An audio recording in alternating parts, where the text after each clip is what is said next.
working together to bring knowledge and innovation to sustainable building practices and policy reform. We aim to tackle climate emergency by decarbonizing one of the Earth's most significant pollution sources, carbon pollution sources, the built environment. And we form strong coalitions, and we are known for aggregating effort to deliver maximum impact. Working together with government, industry, local experts, partners, we support building policy reform to increase efficiency and drive down emissions. Together, we can build a healthier and more sustainable world. And this is what we do, supporting evidence-based policy reform, technical guidance on sustainable building and built environment practices, sharing knowledge and policy dialogue to strengthen coordination and effective implementation, removing hurdles that could come in the way of decarbonization. Wanted to bring your attention to the current scenario in India, especially in context of affordable housing. We are looking for increased temperature rise, and this calls for better protection from heat and going beyond the present standards. What does the average 2-degree rise in global temperature mean in urban areas? It could actually result in microenvironments which are 3 to 4 to 5 degrees higher, which are intensified by intense densification and urban heat island effect, which impacts the microclimate. Climate change in India impacts everybody, but with the demand for urban housing, the climate change impact associated with the low income groups and the economically weaker sections is much higher. And it's imperative to look at their health and well-being from the context of climate change, which includes heat waves, droughts, storms, flood, which affect the health and well-being of those who are poor. Those who are poor are often invisible to the society. And to bring this kind of thought process in the affordable housing segment for small homes, which are in the range of 30 to 50 square meter, with large households, could lead to social and psychological stress due to limited community resources. Next slide, please. So India needs a massive scale up of affordable urban housing, and this demand is very high when it comes to the low income groups. But today the focus on the building is for building more units quickly. Whether these homes can protect people from heat, climate risk, or support their well-being is not being questioned. And this point about natural ventilation, heat exposure could increase stress. Overcrowded buildings lack shared spaces, shade, community infrastructure, adding to mental and social strain. All of these in the affordable segment currently are not being factored, and therefore it was imperative for us to see how healthy climate resilient design is actually not a luxury, but it helps in protecting the lives, health, and well-being of low-income urban residents. Next slide, please. So the conceptualization of the holistic definition of health and well-being, especially for invisible segment of the society who live in affordable housing, or for whom homes are being designed under the Pradhan Mantri Awas Yojana, PMAY, now currently the version 2 of the program. It is important to understand how to design such that ventilation, daylight, open space, and social infrastructure within the buildings could affect health outcomes. So this is quite holistic in context of climate change, resilience, adaptation and mitigation, health and well-being, and especially from women's perspective, a gender perspective as well. Next slide. Thank you. We are looking at defining this. So what are the determinants of health from a holistic perspective? We can look at psychological health, social health, physical health, and resilience against climate change. I'll bring up the resilience against climate change. One, it is protecting against disruption, availability of water when there is a flood, building community resilient against diseases, against heat and heat-related challenges. Psychological health issues arise because of inadequate spaces, lack of privacy, safety, especially for women. Access to nature. What about choice, flexibility, and how people choose to live? Social health is comes from social interaction, the gender equity, and what kind of limits to density and crowding can be put. So it's not about considering only the physical health, but it's important to look at the social, psychological, and resilience against climate change. We come to physical health, which is most palpable, understandable, but few things associated with physical health that we have to really consider are our exposure to heat and how we are impacted with lack of light or a lot of light. How do we protect ourselves from diseases and pollution? So these are the key determinants, especially in the context of healthy, affordable housing. Next slide, please. So the stand that we have taken associated with these determinants is arriving it from three objectives. Is it low carbon? Is it affordable? And the four determinants of health. So we need to combine all of these things because ultimately the way we are building will impact the health and well-being. In affordable segment, the challenge is the cost of land and cost of construction, the cost of operation and maintenance, which could put a financial stress and hence a psychological stress on the inhabitants. So whatever interventions we do need to be at no cost or low cost options.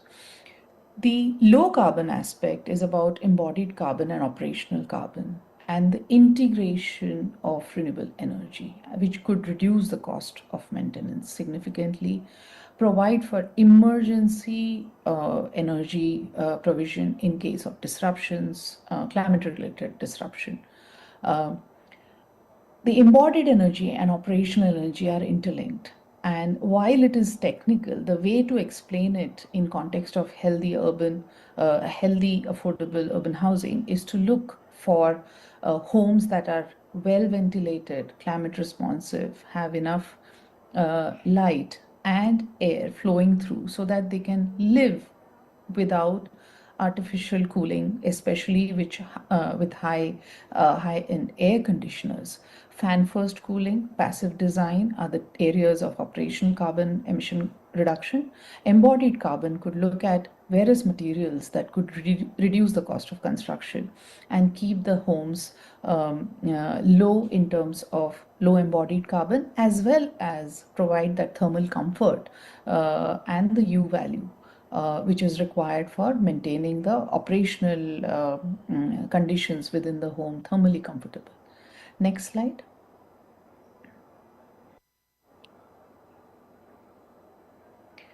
What are the real benefits? So what we looked at in, we actually piloted this in Gujarat in the amongst the economically weaker sections and low income group, especially migrant workers, which work in textile, diamond, and industrial belts. And these communities often live in congested, poorly ventilated homes. Women, children, elderly suffer from extreme heat or flooding. By focusing on affordable but healthy, we can address the state's most vulnerable population. And in Gujarat, the high rise housing is expensive to build, and it's nearly impossible for the economically weaker section to maintain. So, suggesting that low rise G plus 3 uh, units blocks can reduce upfront cost and long term expenses. Simple interventions such as roof coating can cut indoor temperatures, especially in the top floors, by 2 to 3 degrees, and in certain cases, up to 4 to 6 degrees. It's such a lifesaver in Ahmedabad and Bhavnagar during the heat waves. Roof insulation pays for itself in energy bills just within 2 years. For areas such as Kutch and Saurashtra, which are affected by drought, integrating rainwater harvesting is not optional, it is essential.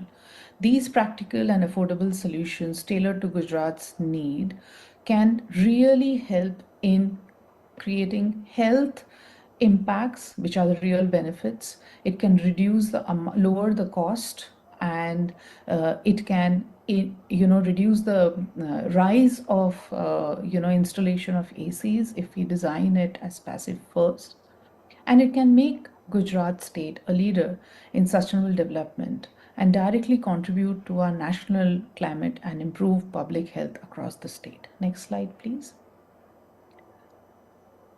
India's future, especially in context of guidelines as it is constructing Pradhan Mantri Awas Yojana homes, around 40 million homes are going to be built in this next stage of development.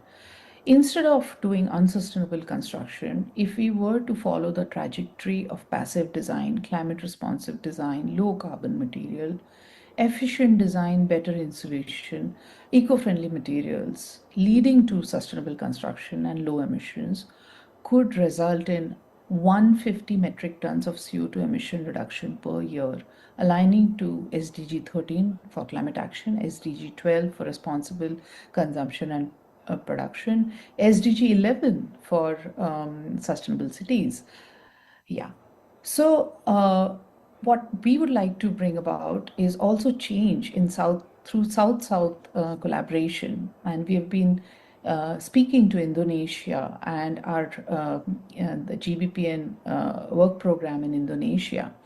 And we have had a great interaction with Indonesia's Ministry of Housing and Settlements, which has a very ambitious target of 1 million homes, which need to be high performance by 2030.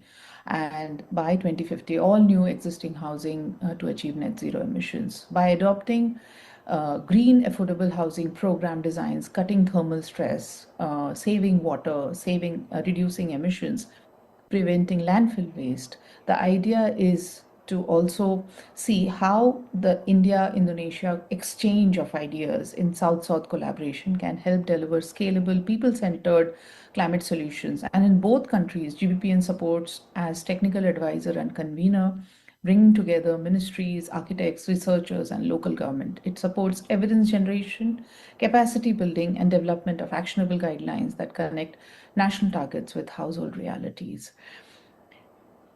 Sharing the Kenya efforts that GBPN is doing, we are developing a roadmap for healthy, affordable housing in Kenya. Similar challenges of unplanned rapid urbanization, and we are looking at Kenya to support Kenya's leadership as a signatory to the Buildings Breakthrough and the Paris Agreement through multi-sector action to achieve 90% renewable energy in the built environment by 2050.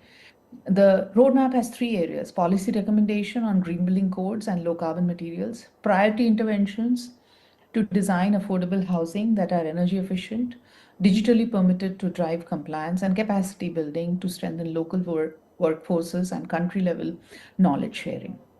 This creates an opportunity to reduce emissions in existing buildings, new buildings with a total mitigation potential of 6.2 metric tons.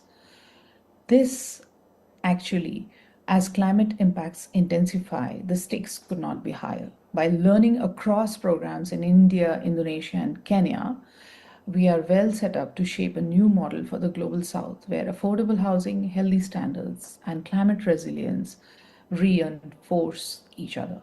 Together, we can decarbonize the building sector. Thank you for your time, and thank you for the opportunity to represent GBPN at COP30 in Belém. Thank you. Thank you to Dr. Sunita Purushottam. That was extremely insightful. Appreciate your intervention and the flexibility of being able to use your presentation to kick off our session today. Now that it seems that we have more of our speakers here and some audience, let me start over and tell you what this is about. My name is Judy Zakreski again. The session is Building Affordable and Resilient Homes for a Changing Climate, and I think that initial presentation kicked us off quite nicely. We're here to talk about resilient housing because we have an affordability crisis around the world. Communities around the world are grappling with challenges in having adequate housing, enough housing, and then on top of that, housing that's resilient to the current and future climate risks, addressing sustainability, public health, and equity. We have a great group of speakers here today to share case studies of the work that has been done around the world with some innovative approaches to addressing the affordability crisis, the healthy and sustainable and resilient housing crisis. And I would like to start us off by inviting Yves-Laurent Sapoval, the Ministerial Delegate for Sustainable Cities, an Urban Envoy, Ministry of Territories, Ecology and Housing from France, and also the chair of the Intergovernmental Council on Buildings and Climate. Yves-Laurent, please give us your insights. 10 minutes is about, or yes, I mean, it's good because it gives time to talk about the situation, where we are, what are the challenges,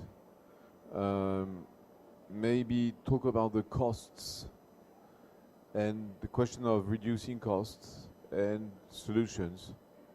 So when we say there's a globe, I think it's a bit new that housing is recognized as a global crisis.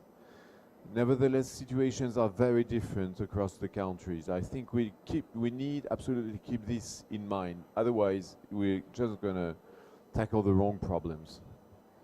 So I'm gonna talk a little bit about France, what's happening, but I can get also I can have some examples from Japan, for example, or Europe.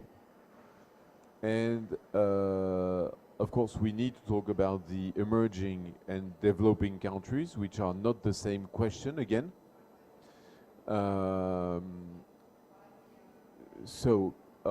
If we look at the numbers, I don't know, UN Habitat is saying that about approximately 2.8 billion people are living into inadequate housing. What means exactly inadequate housing? You have to bear in mind that the definition following the UN of adequate housing doesn't embed by now sustainability. So it's there's I think 7 criterias, but no, sustainability is not one of them. So there are immense quantitative needs around the world. Mostly, of course, in developing and emerging countries, because us, with the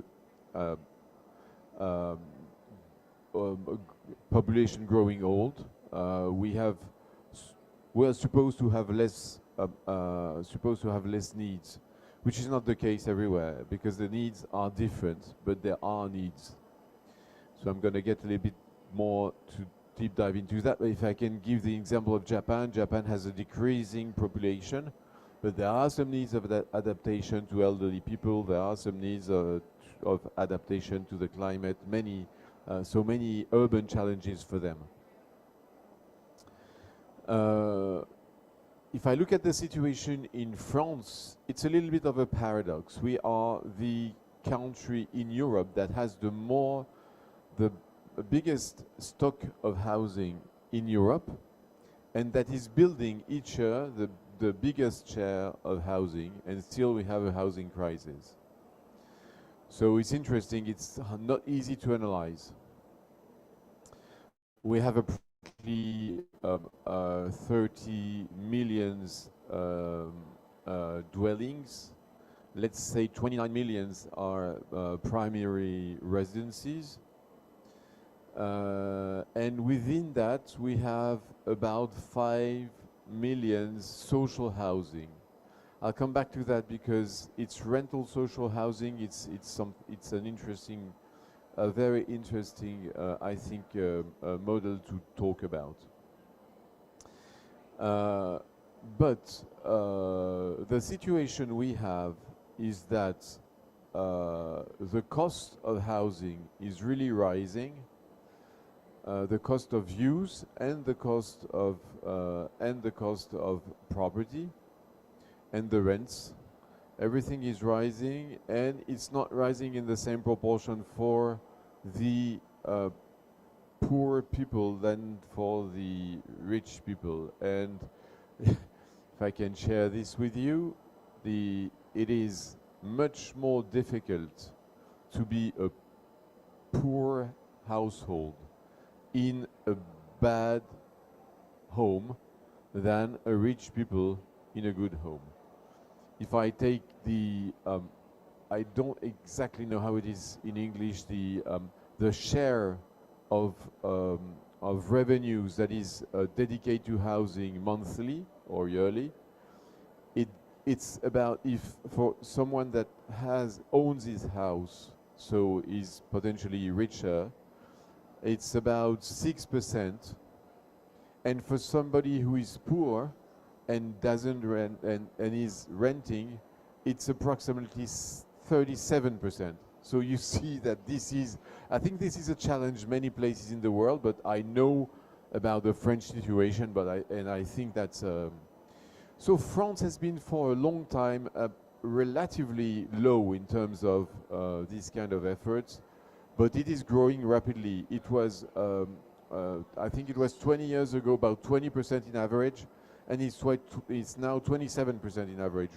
which means that it's growing a lot. Okay, this is due to the rise of the cost of houses. Of course, the real estate has been growing. Real estate was relatively low compared to Europe at the moment. For example, compared to London, it was in Paris very, very low, but then it became more difficult. Just want to point out, not to be too long on this question, the fact that so of course we also have a housing crisis in Europe, different situations, but housing crisis. Which motivated the nomination of a new commissioner on housing and energy, which is interesting because it's linking housing and energy, meaning that this problem is taken into account, and there is a wish at the European level to tackle this question. Just to come back on our system of let's say social housing, because I think it's a solution, and it's a solution for many countries. We have a social housing system where we have basically a simple system with social landlords that are very professional, that are sometimes owning more than 300,000 dwellings, meaning it's enormous and very, very capable landlords in terms of construction, in terms of social management, and in terms of management of the building. So it's very professional. None of these landlords can be less than 12,000 dwelling. So to be sure that they are really professionals. And these are, it's like a box. It's non-profit, and no money can get out of it. So it's a closed box. And when we put money in it, we know that it will serve either retrofitting or construction of new social housing. And the deal is this one: we give you money, and you lower the rents for a means-tested household. So it's quite a and we, with the money, we also give some very long-term loans that can go until 80 years for the land, which allows investment and this decreasing this amortization of investment in the long run. I will come back to that because I think it's a very important question in terms of costs, and cost is quality in the same time. So very long-term loans that are given by the Caisse des dépôts et consignations. I won't get too much into that. Long-term loans. Grants also from what we call the participations of the employers to the construction effort. It's 0.45% of the wages of the companies of more than 50 employees, meaning that it's a very big stock of money going to social housing through this. Well, anyway, that's keep in mind that rental housing is, to my opinion, a solution for the question we are trying to tackle here. So if we now get into costs, we must bear in mind that construction and conception costs are only, in average, 30% of the global cost of housing. Between 20 to 50% goes to the land, which is of course an enormous question. So it means that if you lower the cost of the land by 10%, you can easy build some sustainable housing, of course, because the price you save on the land, you can invest on the construction. And the third part, which is very often not seen, is financial and administrative costs. And this is up to 28%.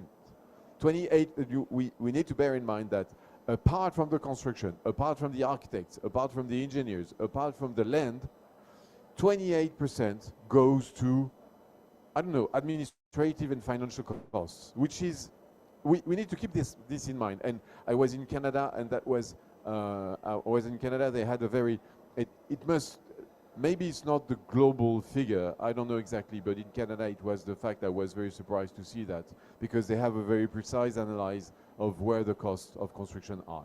Of course, this challenge of raising costs of construction is a real challenge, and it's often put on the shoulders of sustainability.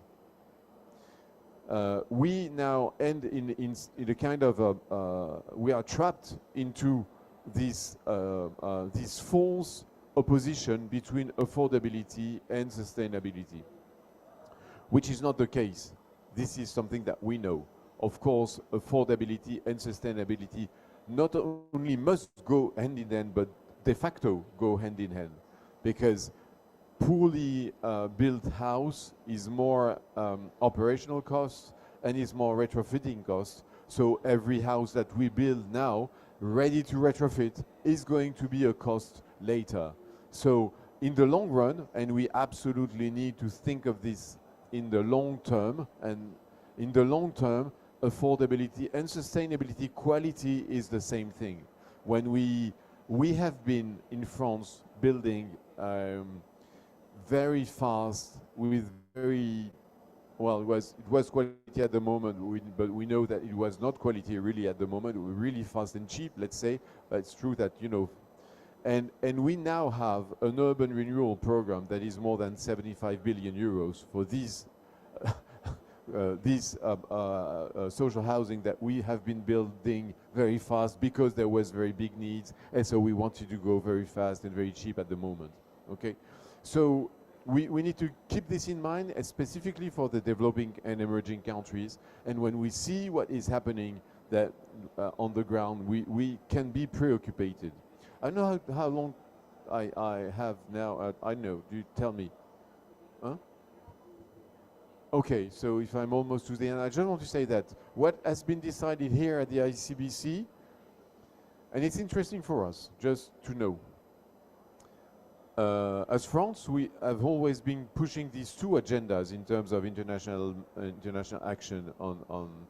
So we've been pushing the agenda of affordable housing through and adequate housing through UN Habitat for long years, and so there is a resolution of UN Habitat on adequate housing for all that we are chairing the open-ending working group, working on definitions and things like that. And we also advocated very much for the to recenter the action of UN Habitat on housing. Believe it or not, it was not their main mission for years. And on the other hand, you know, we've been advocating for sustainable buildings. And what is interesting now is that we see that they're working on affordable housing and sustainable and affordable and adequate housing. They begin to think that adequate housing is not going to be adequate without sustainability. So we will probably succeed into embedding this definition of sustainability within the adequate housing there. And on the other hand, we collectively here, working on buildings, suddenly took into account that 60% of buildings is housing. So we will not succeed on this matter of sustainable buildings without succeeding on this matter of sustainable housing. And housing is the most difficult part because it's one by one household. Now I'm going to give you a very, very brief example because I want to be quick. When you renovate, it's a personal example. Yeah, I renovated because I'm working with green buildings and etc. I don't know whether I do that, but I did that. I renovated my house in the Paris suburbs. It's a place where it's not a very expensive place. It's kind of 5,000 euros a square meters. I don't know how it compares to your capitals, but for New York, it's so, of course, it's not, well. So it's well, let's say, so I've been renovating it. So as it is a nice house, 120 square meters, not enormous, but 120 square meters, a very nice house from outside, and I'm a trained architect. I didn't want to, you know, to change the shape of the house, putting some outside like insulation. So I've put the insulation inside.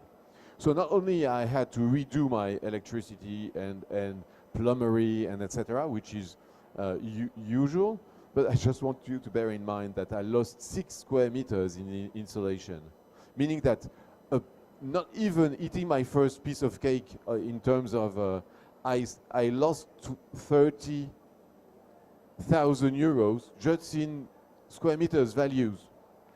And this gives an idea of the complexity of renovating, what we need to do renovation, okay? And so, and on the other hand, of course, this question of building new buildings, it's true that this is really key now to, it's really key to build only quality housing and sustainable housing, because what you don't do on the first place, it's much more costly later. And what studies, economical studies have been showing is that the sooner you intervene into even the conception of home, the sooner you act on sustainability, the better quality price average you have. And it's very clear, when you conceive a house through, for example, bioclimatic of passive housing, you are able to manage the works better, to have better quality and have a better quality of use and a cheaper house at the end of the day. So that's what I wanted to say globally. And it's interesting to see that here it's a first COP, thanks to Brazil, that when we are joining this question of affordability and adequate housing to sustainability of buildings, through the Belém call that we've been issuing at the ICBC 2 days ago. It's exactly that. Do not oppose. They go hand in hand, they go jointly, and it's inseparable. So do not oppose it and do and act accordingly. Many other things to say, but that's basically what I wanted to say to introduce here.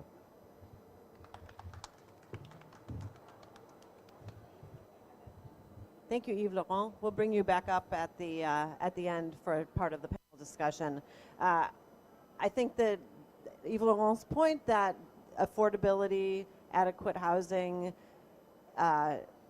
enough housing is a global problem, and the point that the solutions need to be different depending on whether you're in the global north, global south, and then on a country-by-country basis is a very good point.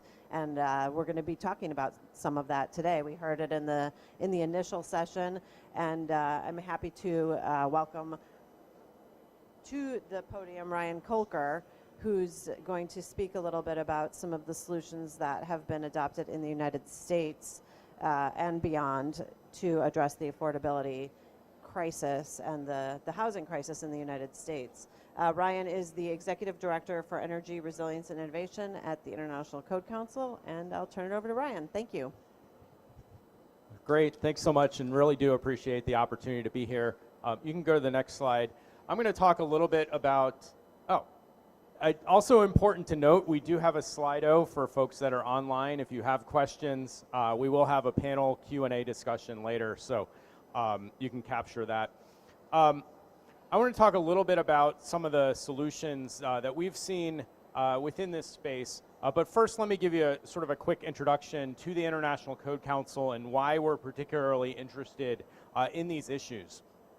So ICC is probably best known for the development of model building codes and standards, which support many of the things that Yves Laurent talked about relative to energy efficiency, resilience, sustainability.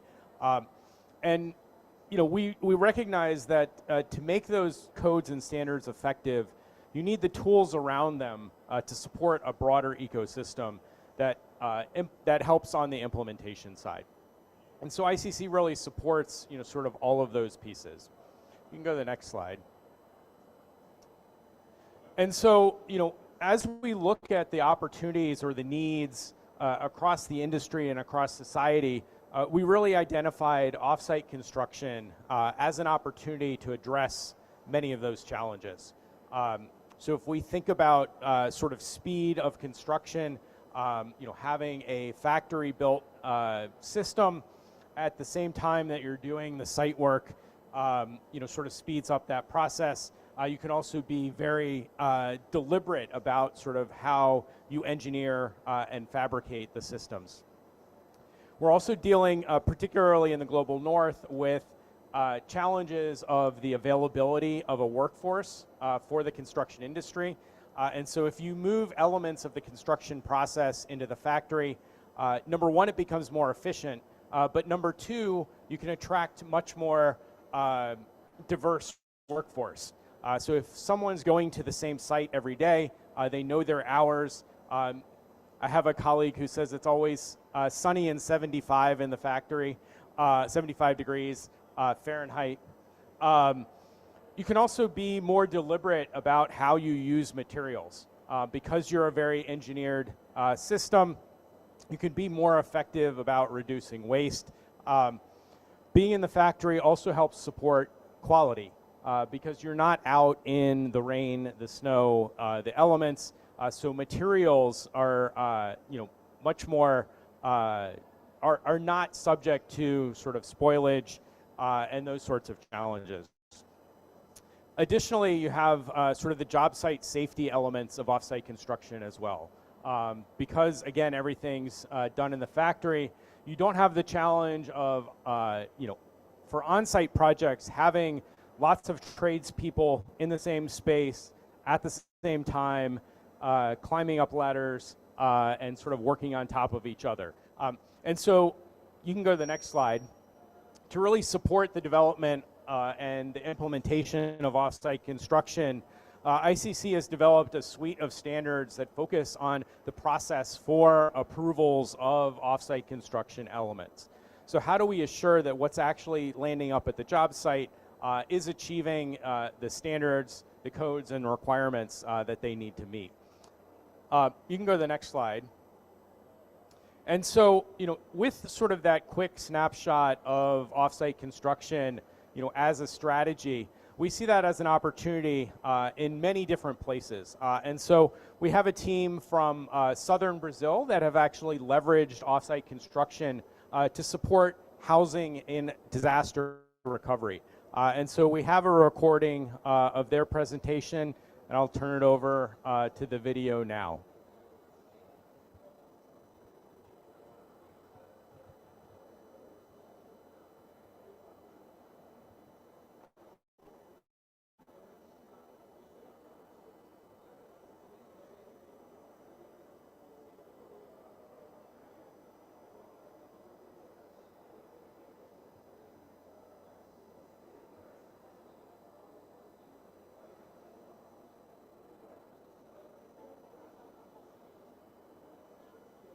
So, hi everyone, I'm Daniela Viana.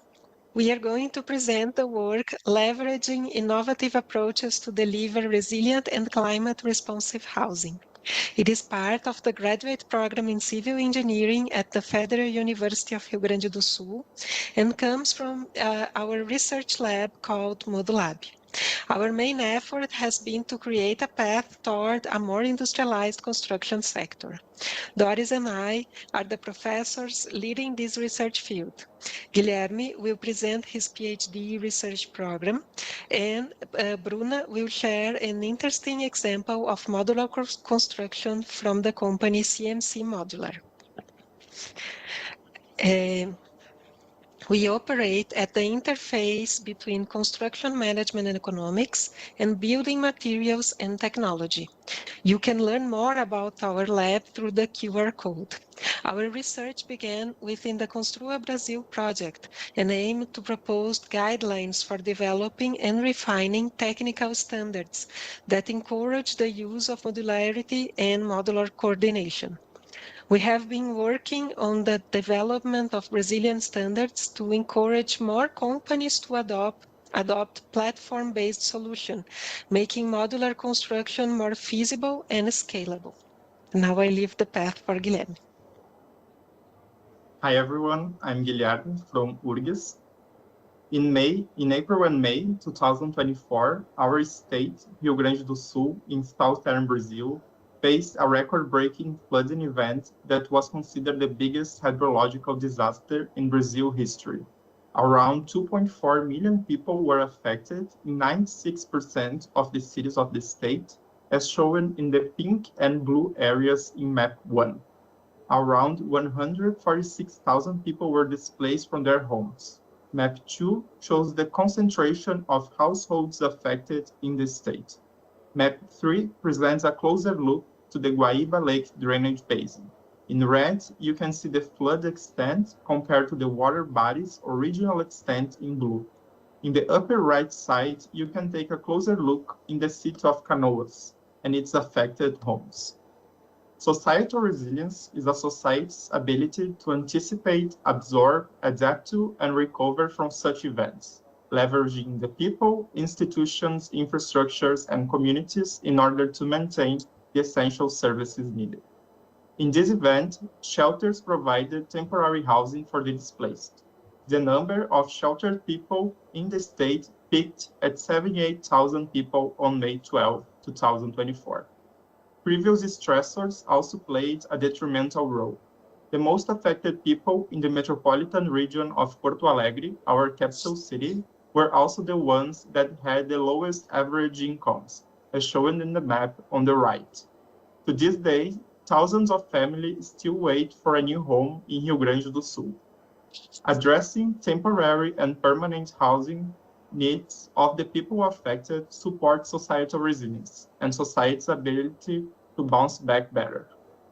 Housing provides a sense of place and should meet social and emotional requirements of the individuals both in the short and long terms. In COP16, human mobility was recognized as a form of adaptation to the effects of climate change. Climate migrations, planned relocation, and displacements are expected to increase in the next decades, requiring suitable solutions to address housing needs and supporting societal resilience.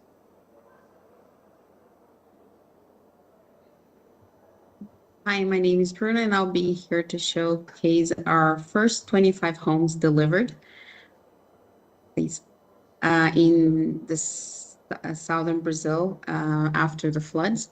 These were 25 homes built in Nova Brescia, the city of Nova Brescia, and each home has 50 square meters of living space, and each one fits into a one truck load and can be easily assembled on site. And this was the first phase. You can change, please. This was the first phase of a larger effort from local government and private companies to rebuild the homes and families for the families affected by the flood. And our system has been proven and tested for many years. After many years in different sectors, such as mining and other infrastructure sectors, such as hospitality, where a high base construction is needed. So for us, delivering a high quality and structurally sound home was very important. So here you can see some of the pictures of the houses being built at the factory. You see the construction happens at the same time as production in the factory, and that overlap can save up to 30% of total construction time without losing any quality or scope. We chose to combine 3D modular and panelized modular systems to provide families with a hassle-free home. So that means low maintenance and durable over time. Please change. So normally this kind of public housing project can take months to get through all the paperwork and permits needed. And that's why modular was a key solution to speed up the process. So these homes, you can see, they look very similar to traditional build, but they have a very low carbon intake, and the system is very flexible in terms of architectural design. Please change. And this is just a great example of how modular construction can bring innovation and speed and low carbon impact to residential building, because we're not just building homes, we're actually rebuilding lives. So here's a quick video of how the system works.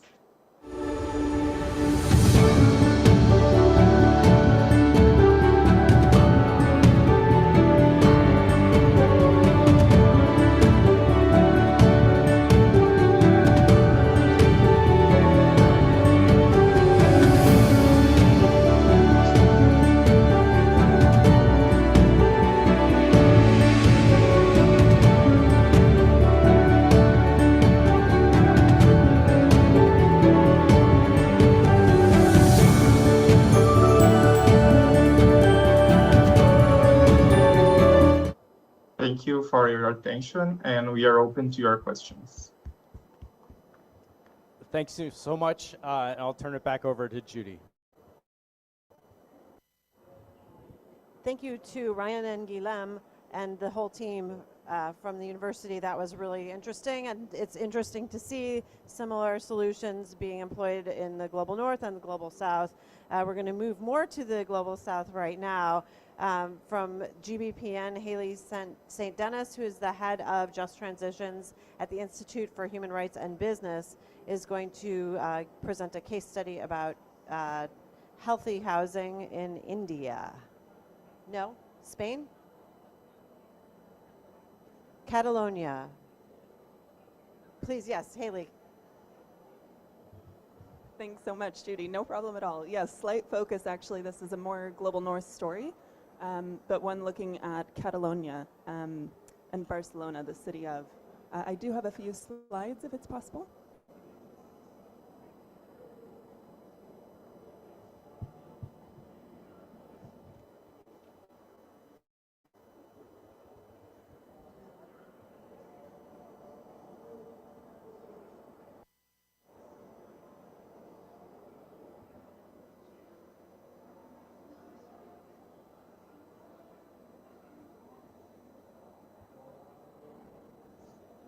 There we go.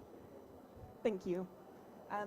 So, as Judy said, I'm Haley St. Dennis. I'm with the Institute for Human Rights and Business, IHRB, working to really make human rights part of everyday business. And one of our projects that we have been implementing over the last 2 years within our climate action work, our Just Transitions program, is a project called Just Stories, which is looking for examples of just transitions in action, really the best of the best that we can find that have enough advancement in actual implementation that we can really look at the evidence to say they're working, and especially unpack the people, the perspectives, and the relationships behind what is making them so effective and how they're combining decarbonization with dignity at the center. And I'm very excited to share a bit of a sneak preview of our third story in the series that'll be coming out toward the end of this month, looking at housing in Barcelona. I'm sure many of you know Barcelona is in many ways kind of the poster child for both the affordability crisis and also being on the front lines of the climate crisis, and a 40-degree future being their lived reality right now. So what is happening in Catalonia is really nothing short of a housing revolution. It is, what we're really seeing is an alternative system emerging, one that is really trying to tackle affordability and decarbonization simultaneously. And that's not being driven by any one single actor. I think one of the really interesting things about what's happening in Barcelona is that it's an ecosystem that is really driving this at scale. So it's very partnership based between both regional and local authorities, between housing associations and cooperatives, but also banks, private enterprises, and what they all fundamentally emphasized to us as we visited and met with each in turn to learn about their approach was that this is really based on needs of residents, not speculation. And so it's really trying to ground the approach that housing needs to be seen as social infrastructure, not just as a financial commodity. And if you will change to the next slide, I just have a few images of the people involved. Is it possible to change to the next slide? Could we go to the next slide? Thank you. So here's a wide shot of Barcelona in case you haven't seen, but next image shows one of the developments that we visited. So this is a development called Casa Bloc in the heart of Barcelona. It's a 1930s modernist building that fell into disrepair for many decades, but now houses 17 families that were at risk of homelessness, either fleeing violence or illness within their lives. And so it was restored by an incredible housing association called Habitat Tres, in partnership with the city government, with energy company Ariston, and with telecom firm Cellnex. And through triple glazing, through communal heat pump systems, and digital connectivity, they have cut bills while also cutting carbon. And you can see Adama there, one of the residents in the top left, who herself said, now we have peace. This is not just a flat, this is my home. And this is really dignity in housing. It's cooler in the summers, it's warmer in the winters, it's affordable, and it's stable. The method, I think, as much as anything, is really its beauty. So it's financed in part by EU climate funds, but it's managed by nonprofit associations, built by private firms, and enabled by public policy. So it's this ecosystem method, as I say, that's really starting to spread across Catalonia. And if you change to the next slide, you'll see another example here in Sitges, a very popular and until recently quite expensive tourist destination in Barcelona, where you're seeing new developments now lowering rents from 18 euros per square meter to 6. That's primarily through AA energy ratings and rooftop solar. So you're seeing this ecosystem method at work. In the next slide, you'll see another example in Saint-Valou. This is a residence for older people, and really it's trying to redefine aging as a design challenge. So here, residents are enjoying independence, they're enjoying comfort, community, all in a passive energy building. And if you go to the next slide. Can we go to the next slide, please? Oh, thank you. Here you'll see some of the ecosystem architects behind an incredible development called Cirerer. It's a timber-framed building that stores 660 tons of carbon in its structure, winning the Sustainability Prize at the 2022 Advanced Architecture Awards. So these projects might sound a bit small, but they are genuinely systems changing. And I think one of the key messages that really stuck with me after visiting with so many of these incredible leaders is that I think when we talk about adequacy in housing and the kind of solutions needed, these aren't necessarily grand solutions. They're just intelligent solutions. So we're really seeing in Barcelona that housing can be stable, supportive, and low carbon, and the statistics really support this. So this needs-based system is managing thousands of homes. It's saving 18,000 tons of carbon while cutting energy poverty in half. And we really estimate that for every euro spent on retrofits here, the city is saving 2 euros on health costs and on energy subsidies. So it's a triple win. You're getting tenants, owners, and industry all benefiting. And in many ways, we see it as a blueprint for dignity by design. Housing as a right, climate action as social policy, and collaboration as the method. So happy, Judy, to share a little more in terms of some of the lessons we think this yields if there's time and that's helpful. But otherwise, please look out for the launch of this story on just-stories.org at the end of this month.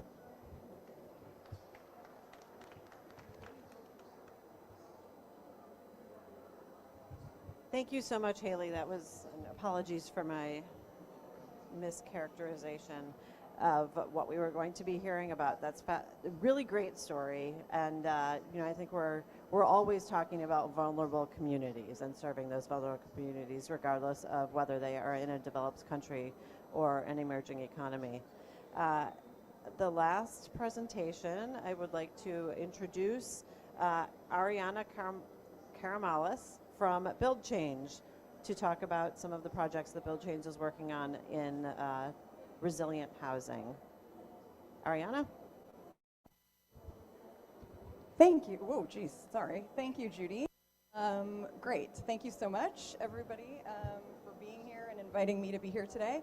I'm Ariana Karamalis, Global Advocacy and Development Manager at Build Change. I can't really see the slide. Okay, let's see. Yeah, okay, great. Thanks.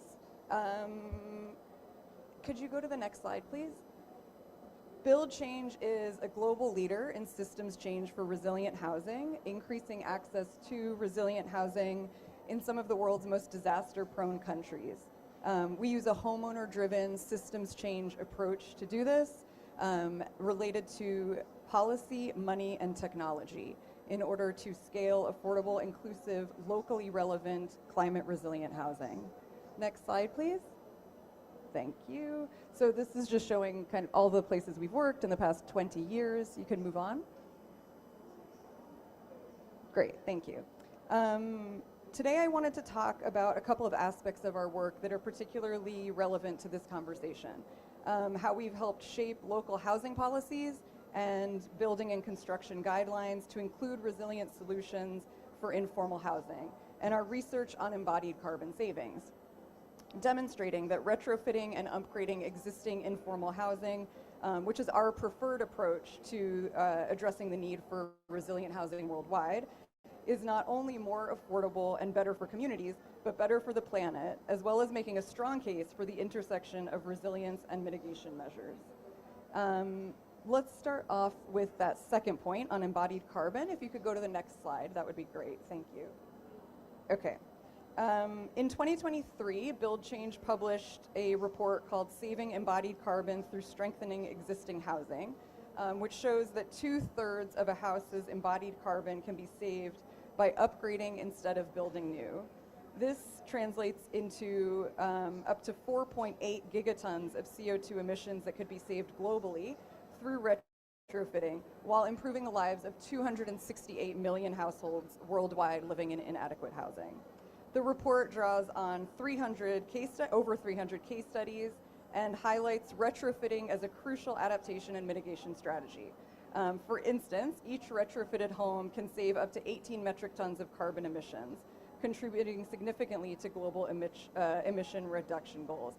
I just want to pause here because I think something that I've kind of learned in my time at Build Change is, and in this sector, is that like retrofitting means different things to different people. So, you know, we heard earlier, and I've heard also that in some cases, you know, there's studies that show that retrofitting for energy savings and emission, you know, can be more expensive and not necessarily achieve the same things that I'm talking about here. And what we're talking about is really retrofitting informal housing across the global south, mostly for structural resilience and climate resilience. So it's a little bit different, and I think that is just important to point out that, like, yeah, there's a little bit of differences there. And, you know, in most cases, in our experience and in the work that we do, we try to always include habitability improvements as well. So increasing the sizes of windows if that's going to help with ventilation, maybe repositioning windows and doorways for that same purpose, you know, improving how natural light comes into the house, all those different things. So we really try to tick all of those boxes. Okay, in addition to all that, retrofitting empowers families to adapt to the changing climate while reducing overall carbon emissions. And I think this really speaks to some of the points that were raised earlier and the kind of overall argument, which is that, you know, we can have affordable housing that is sustainable in that it's not going to be knocked over or, you know, destroyed in the next disaster, and sustainable in that if we approach it in this way, we are, you know, contributing less to the overall emissions, while at the same time helping these families adapt to increased climate impacts, helping them stay in their communities, helping them continue to build livelihood opportunities. A lot of the people we work with have home-based businesses, so when their house is damaged or destroyed, it impacts their ability to make a living. So it really has these all-around improvement effects. Okay, I think we can go to the next slide, please. Yeah, okay, so I think I said this already. Can we go to the next slide?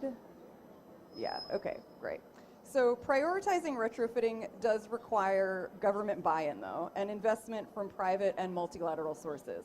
We have some examples of where this has been effective. For example, in Colombia, we've reformed permitting processes, updated national guidelines, and leveraged World Bank financing to enable and scale resilient housing programs that allow for incremental upgrades to informal housing. Since 2014, we've worked with the government in Colombia to shape policy to allow for these upgrades. This led to the adoption in 2023 by the Ministry of Housing in Colombia of IES 410 within the Colombian seismic standard. And this is the first officially endorsed guidelines to focus primarily on upgrading informally built housing. And can we go to the next slide? Whoops. Thanks. In Haiti, we are currently partnering with CDRI and the national government there to revise the housing chapter of the National Building Code, integrating best practices for climate resilient construction and prioritizing retrofitting existing housing for windstorm and seismic resilience. Drawing on over a decade of experience in Haiti, we've developed a model that localizes international standards, incorporates vernacular building methodologies without compromising safety, and embeds stakeholder engagement throughout the process. The climate crisis is arguably the most urgent problem of our time, and retrofitting existing housing can offer a solution that makes it possible for adequate housing to reach communities who need it most while safeguarding our planet's future. Thanks. Thank you. Ooh, that one is even louder. Thank you, Ariana. I'm going to invite all of our panelists to, you can stay there, to stay up on the stage.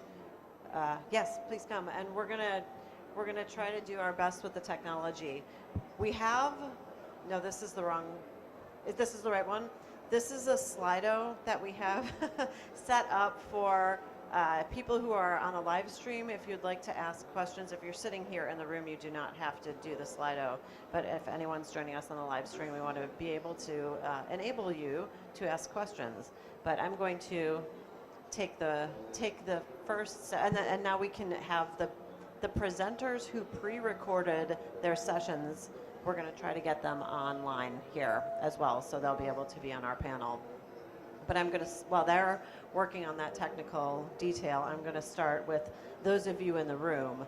My first question, something that stands out in all of the presentations that we've heard today is an underlying focus on dignity and humanity. And these are things that we're not always hearing when we're talking about emission reductions and nationally determined contributions. So I think it's so important and so valuable to remember that we're talking about people and humans, and that's also why I celebrate the Belém call for action for sustainable and affordable housing. That is fully aligned, I think, with the work that all of you are doing. And so I think we need to be very happy that this is being elevated and celebrate that. But what I would like to ask each of you is, how would you describe the inclusion in your focus of humanity and dignity? How does that impact your organization in improving affordability, resilience, and sustainability? So it's sort of core to what you're doing, but how does that inform the work that you do? And maybe Ariana, I'll start with you. Sure, I'm happy to go first. Okay. Yeah, I mean, I think that at Build Change, as well as for me personally, that is really like what our work is all about. I mean, it's about resilient housing and increasing access to resilient housing, but I think that the principles that you talked about are really what drives the work that we do. And yeah, so I mean, one of the ways that what that looks like and how we work, our approach is, as I said, it's a systems change approach, but it's homeowner driven. And the homeowners themselves are always at the center of the process. whether that's on the ground, working with the homeowner in engaging them on what their level of affordability is, what the upgrades they need are, what kinds of habitability improvements they want, et cetera. Or if that's, designing different technologies. We have a digital technical assistance platform that I find really exciting because of its potential to do this, to scale housing, to reach communities that wouldn't otherwise be able to reach it by putting technical expertise into the hands of just about anybody who can hold a mobile device. So, I think that, and then also just in the policy work that we do, so much of the policy advising that we try to do is not just to incorporate resilience into the housing policy, but to really make resilient housing accessible, affordable to the communities that need it the most and the communities that are impacted the most by disasters and the impacts of climate change, because of systemic, long-standing systemic exclusion that they've experienced. So it really is, all of those things are really very much at the core of all of the different ways that we do the work that we do at Build Change.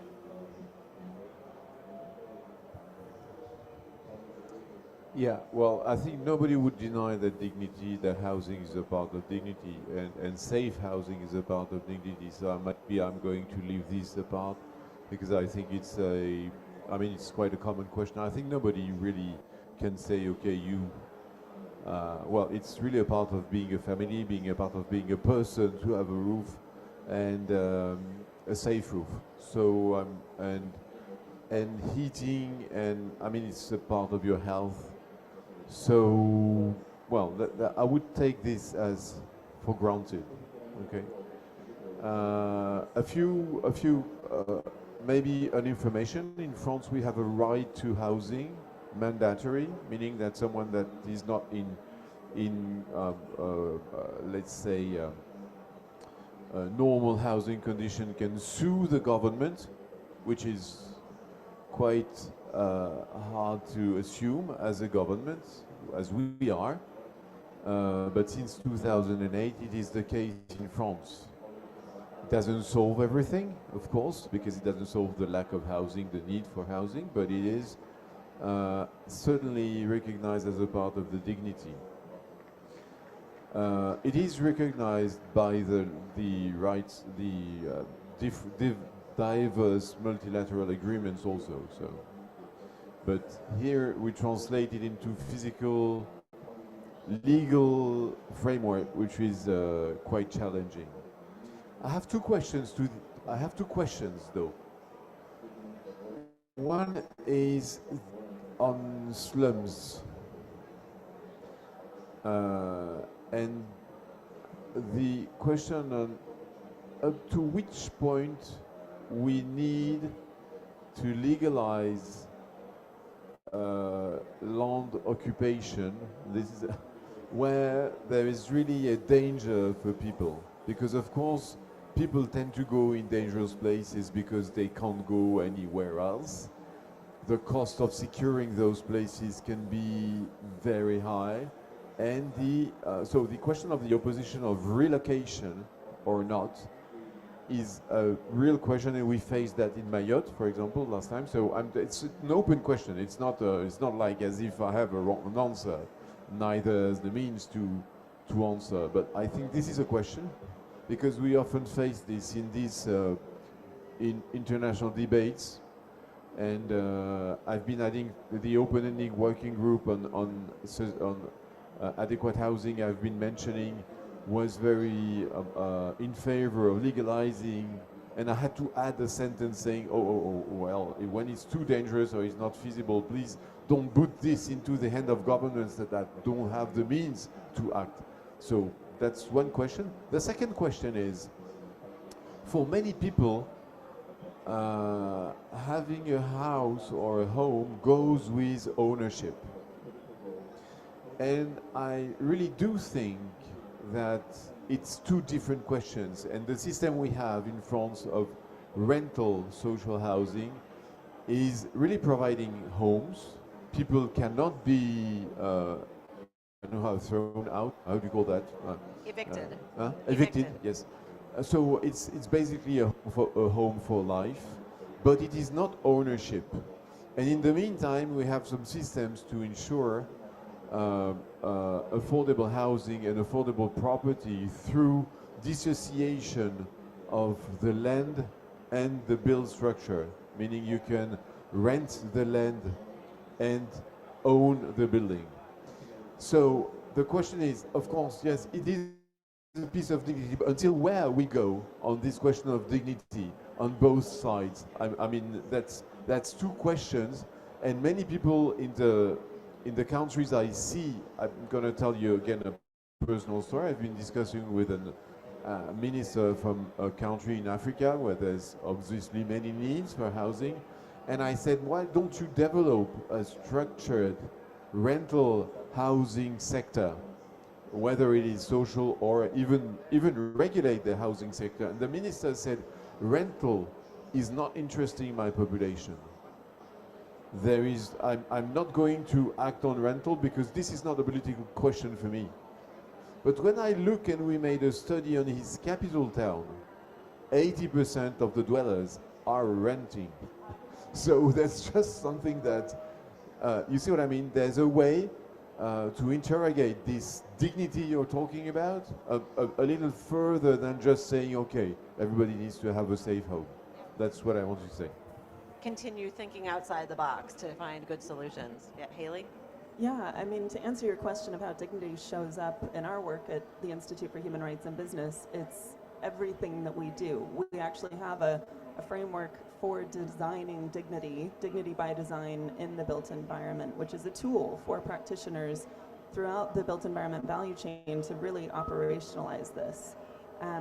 So we see dignity really as a design brief for the transition, because when you think about it from an outcomes perspective, when people feel safe, when they feel connected and comfortable, then climate resilience becomes a lived reality, not just a KPI. And we really like to show these examples where they're coming to life, because we as humans really learn through that example. Cognitive science really emphasizes that. So we see it as a way of really promoting leadership and scale. And for Catalonia, the example we shared earlier, I think dignity shows up really in three ways. Firstly, within the architecture itself. So housing is comfortable, it's healthy, and it's low carbon by design. Also within the governance in Catalonia, so you have cooperatives and housing associations giving residents a real say about the design and living conditions, and also within the real economy. So you have fair wage supply chains rebuilding skills and livelihoods in construction. And as we know, Barcelona is one of the cities that was hit hardest by the 2008 financial crisis, has been recovering ever since, and the construction sector is particularly weakened, so essential to tackling the existential green skills challenge that affects the entire transition. And as one, social enterprise put it to us, speculative housing was a disease that infected many construction companies. Now what is emerging is fair, dignified, and sort of alternative supply chains that are employing and training hundreds in green buildings and renewable energy installation. And that's not to say that this example in Barcelona is perfect or without its challenges. None, I think, really are. So the system is still fragile and the barriers are still very real. Everything from rising construction costs and land prices really testing affordability. You have small organizations that can't actually recruit fast enough for their developments right now. There is a looming end to the EU recovery funds that have been so essential to powering the system's development over just the last few years. And that, if it goes away next year, will create a financing vacuum. And there is also a need to close some regulatory loopholes in Spain, just building on what you said, around landlords being able to change rent-controlled units to short-term lets.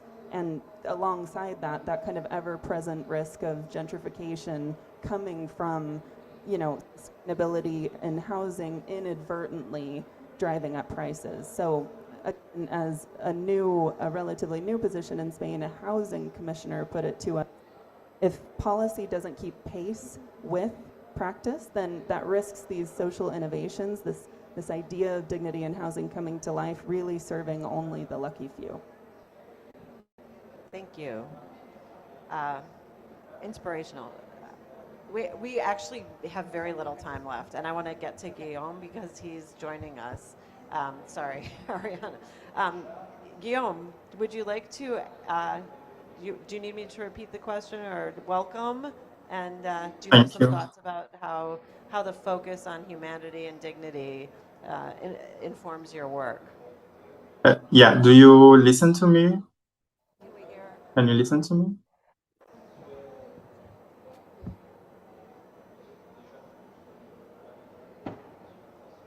We're working on it.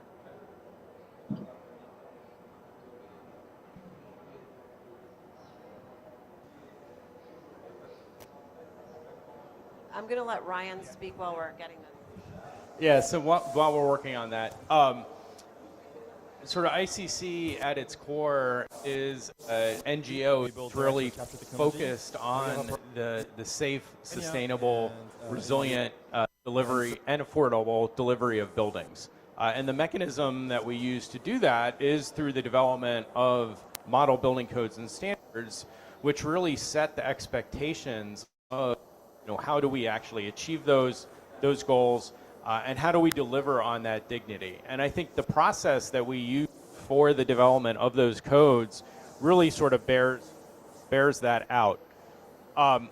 We use a very consensus-based process, which brings everyone to the table to identify what the needs are, what the strategies are, and how do we actually get to achievement of those safe, sustainable, resilient, and affordable buildings. And so, sort of the model process, bears all of that out. But then, those codes and standards are just the model. And so being able to sort of use those as a framework to adapt to what the local needs are and really right-size the codes and the standards for the location. And so, it's often easier to start somewhere than rather, sort of start from scratch. And so the model codes really provide sort of that basis of where to start, but really need to be adapted to sort of what the local expectations are and how do you deliver that housing and those buildings in a way that sort of meets those local needs. Thanks, Ryan. We're going to try to get the audio working here for you, Guilherme. Well, hi everyone. Is it okay now? Yeah, definitely. Okay. Thank you, Ryan and Judy, for making this possible. Hi to all the other presenters as well. I have a few comments I wrote down here about the dignity and humanity on housing. And I agree a lot with Haley's talk about housing is a social infrastructure, not just a commodity. I'd like to say I completely agree with Ariana as well on retrofitting should be a priority for climate resilience. And is the audio okay? Hi, is the audio okay? Yes. Yes. Yes, okay. So in the case study we presented, the main concerns were people recovering their livelihoods, going back to their communities, but we had a lot of destructed homes around the entire state. So these relocations were necessary to rebuild some neighborhoods and communities. And modular construction is playing a very important role. We still have around 19,000 people waiting for a new home after the disaster because their houses were partially or completely destructed. And to add to Ryan's presentation, I'd like to say one more advantage about modular construction. I think he didn't mention that, is that in disaster areas, after the disaster, there is a lack of skilled labor, skilled people to rebuild the houses. And with modular construction, we can built in a factory in a controlled environment and transport these modules to the site. So we reduce construction time a lot, and we can give these families their houses, their needed housing much faster. So that's another advantage that I advocate for modular construction. Thank you. Thank you so much for that additional insight. Is this on? Okay. We are almost at time, and we have a closing speaker. Do you have something very quick to add, Ariana? Just very quick. I wanted to, it's important.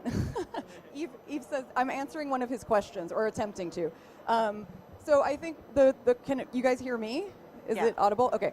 The question that you raised about what to do about informal settlements and slums that are in precarious locations, I think is a really, really important one. And one of the things that I would, a response to that I would say is that for sure, those communities shouldn't have to stay in those places. That's not like a way to offer dignity to anybody, right? And to provide housing solutions that insist on them staying there is not reasonable for all of the reasons we've talked about today. But what's required, and often forced evictions are, there's a justification for forced evictions in the name of kind of all the reasons that you said, and I know you're not saying that should happen. So we've seen this happening more and more in the global south, where these communities are forcibly evicted with kind of, they're in an unsafe location, or it's climate action as the justification. And obviously that's also unacceptable. And there's some really interesting research that was recently produced by IIED, the International Institute of Environment and Development, and Build Change was very privileged to be able to offer some of our methodology around embodied carbon to kind of add to this argument, which really shouldn't need to be added to, around forced evictions, to show the embodied carbon emissions of forced evictions, and to really counter this argument that it is in any way a justifiable practice. So a lot of times those communities do need to be relocated if they're truly in an unsafe location, and I think acknowledging why they had to settle there is important, and then providing alternatives that offer dignity and a safe home, et cetera, and don't just kind of tear the shacks down and leave people on the street. So I think that's I just want to confirm that's not what I was suggesting. Yeah. Okay. No. Thank you. And I think Yves Laurent's questions are not meant to be answered in 3 minutes. They are for the next session, right? The next topic of COP. I want to take a moment to thank all of our panelists. I think we've had some really interesting and thought-provoking insight here. So I would like to thank all of you for sharing your time and your examples with us. Please join me in thanking the panelists. As we close now, I'd like to invite Kennedy Matheka to the stage. Kennedy is the Deputy Director for Building Safety at the Ministry of Lands, Public Works, Housing and Urban Development in Kenya. He's also one of the members of the Troika, leading the Intergovernmental Council on Buildings and Climate. Kennedy, please close us out here on affordable housing. Okay, thank you very much.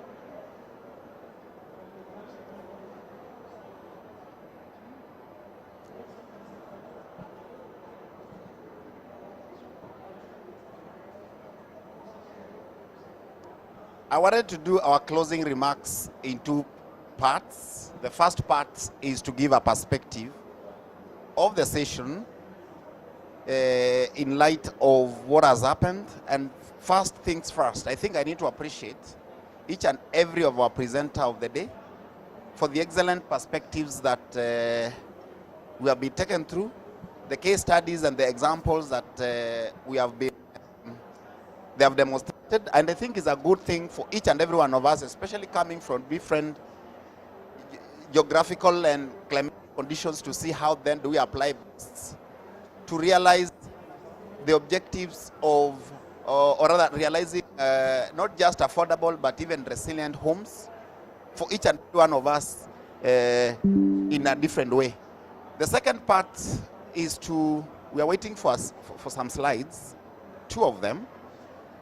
The second part is to let each and every one of us take cognizance of our roles in different perspectives.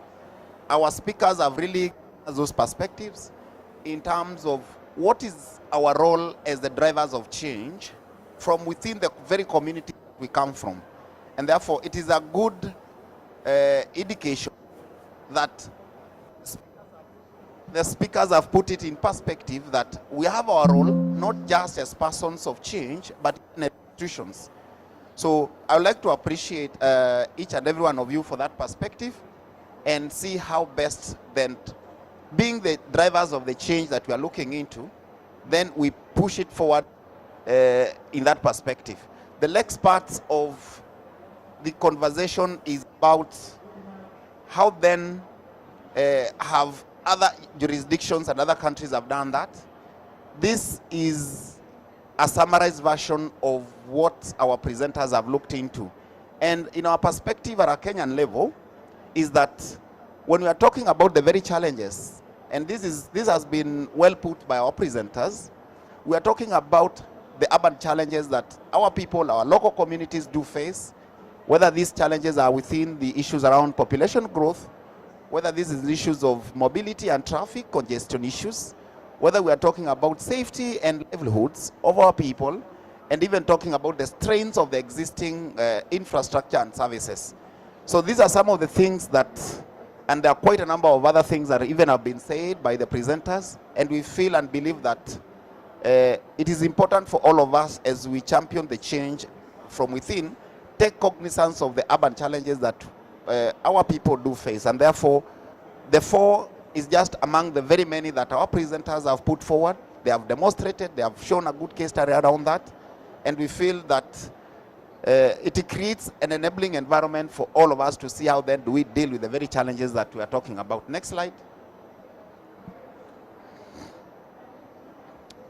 Now, how do we deal with the very challenges that we have talked about, and even the very many that our presenters have talked about before they do the case studies?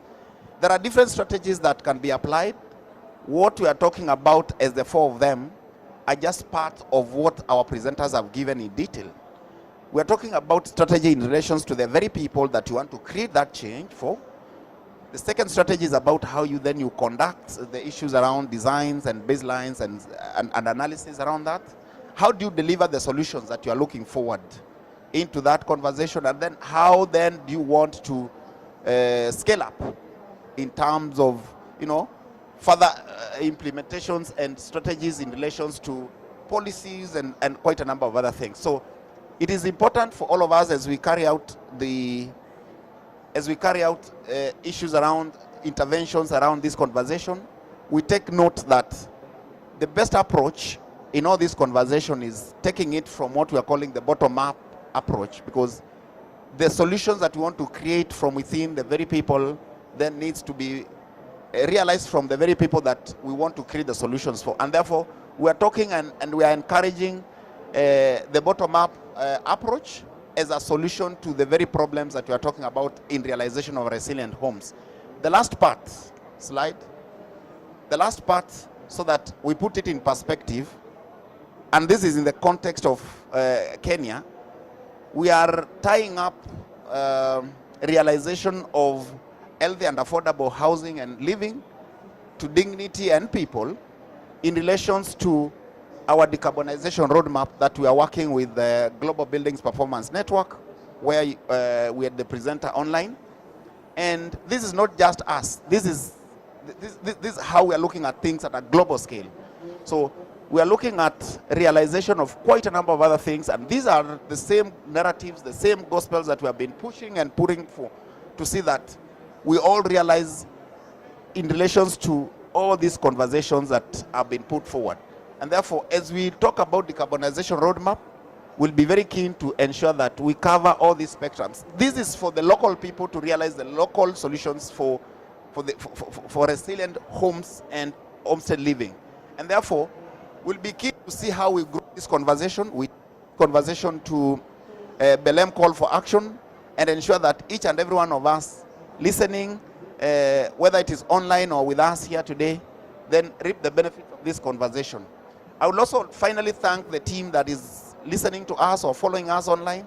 We really appreciate your time, and even to our colleagues who have made it to be here at a to be physically present in this session, we remain grateful. Thank you very much.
That was good.